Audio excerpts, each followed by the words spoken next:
దుబాయ్లో భారతదేశస్థులతో పాటు ఇతర దేశాలకు చెందిన వారు ఆ దేశ చట్టాలను అనుసరించి స్థిరాస్తులను కొనుగోలు చేస్తారు. అదే పద్ధతిన శ్రవణ్ కుమార్ గారి కుటుంబ సభ్యులు కూడా ఫ్లాట్ కొనుగోలు చేశారు. సదరు ఫ్లాట్ లో యజమానులు నివసించని సందర్భంలో ఇతరులకు అద్దెకు కూడా ఇస్తారు.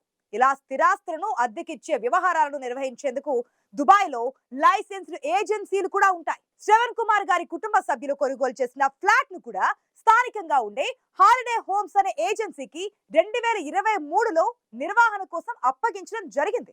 అప్పటి నుంచి ఇప్పటి వరకు ఆ ఫ్లాట్ హాలిడే హోమ్ సంస్థ ఆధీనంలోనే ఉంది. హాలిడే హోమ్స్ అనే సంస్థ దుబాయ్ లో వేల సంఖ్యలో ఫ్లాట్లు, విల్లాలు, ఇండ్లు, వ్యాపార సముదాయాలు, ఇతర భవనాలను కూడా నిర్వహిస్తోంది.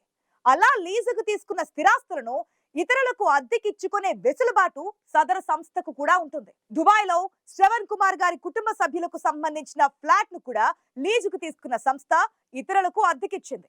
ఆ సంస్థ నుంచే శ్రవణ్ కుమార్ గారి కుటుంబ సభ్యుల పేరు మీద ఉన్న ఫ్లాట్లకు సంబంధించిన అద్దె అందుతోంది. ఆ ఫ్లాట్ ను లీజుకు తీసుకున్న సంస్థ తాత్కాలిక పద్ధతిలో ఇండియాతో పాటు ఇతర దేశాల నుంచి వచ్చే అతిథులకు కూడా అద్దెకిస్తోంది. లీజుకు తీసుకున్న సంస్థ ఎవరికి అద్దెకిస్తుందనే దానితో ఫ్లాట్ ఓనర్ కు ఎటువంటి సంబంధము లేదు.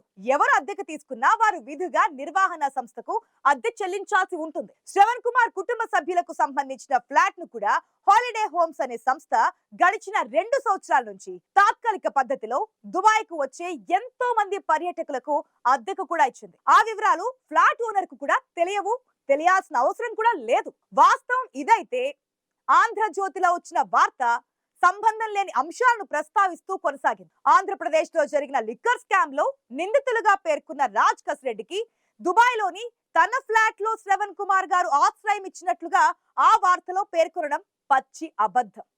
2024 డిసెంబర్ నుంచి కొందరు నిందితులకు ఆ ఫ్లాటే ఆవాసంగా మారిందని కూడా ఆంధ్రజ్యోతి పత్రికలో రాశారు. నిజానికి రాజ్ కస్ రెడ్డితో కానీ లిక్కర్ స్కామ్ నిందితులతో కానీ శ్రవణ్ కుమార్ గారి కుటుంబానికి ఎలాంటి వ్యాపార లావాదేవీలు లేవు.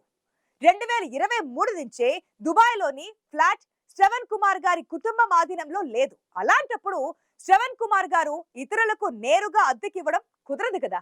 వాస్తవాలు తెలుసుకోకుండా ఆంధ్రజ్యోతి వార్తను ప్రచురించింది. కాబట్టి పూర్తి వాస్తవాలతో ప్రజలకు వార్తను అందించాలని కోరుతున్నాం. అనవసరంగా అభాండాలు వేయవద్దని, ప్రజలను తప్పుదో పట్టించవద్దని కోరుతున్నాం. ఐ న్యూస్ ఎండి అయిన శ్రవణ్ కుమార్ గారి పరువుకు భంగం కలిగించే విధంగా వార్త ఉన్నందున వాస్తవాలతో దాన్ని సవరించగలరని ఆంధ్రజ్యోతి దినపత్రిక నిర్వాహకులకు సూచిస్తున్నాం.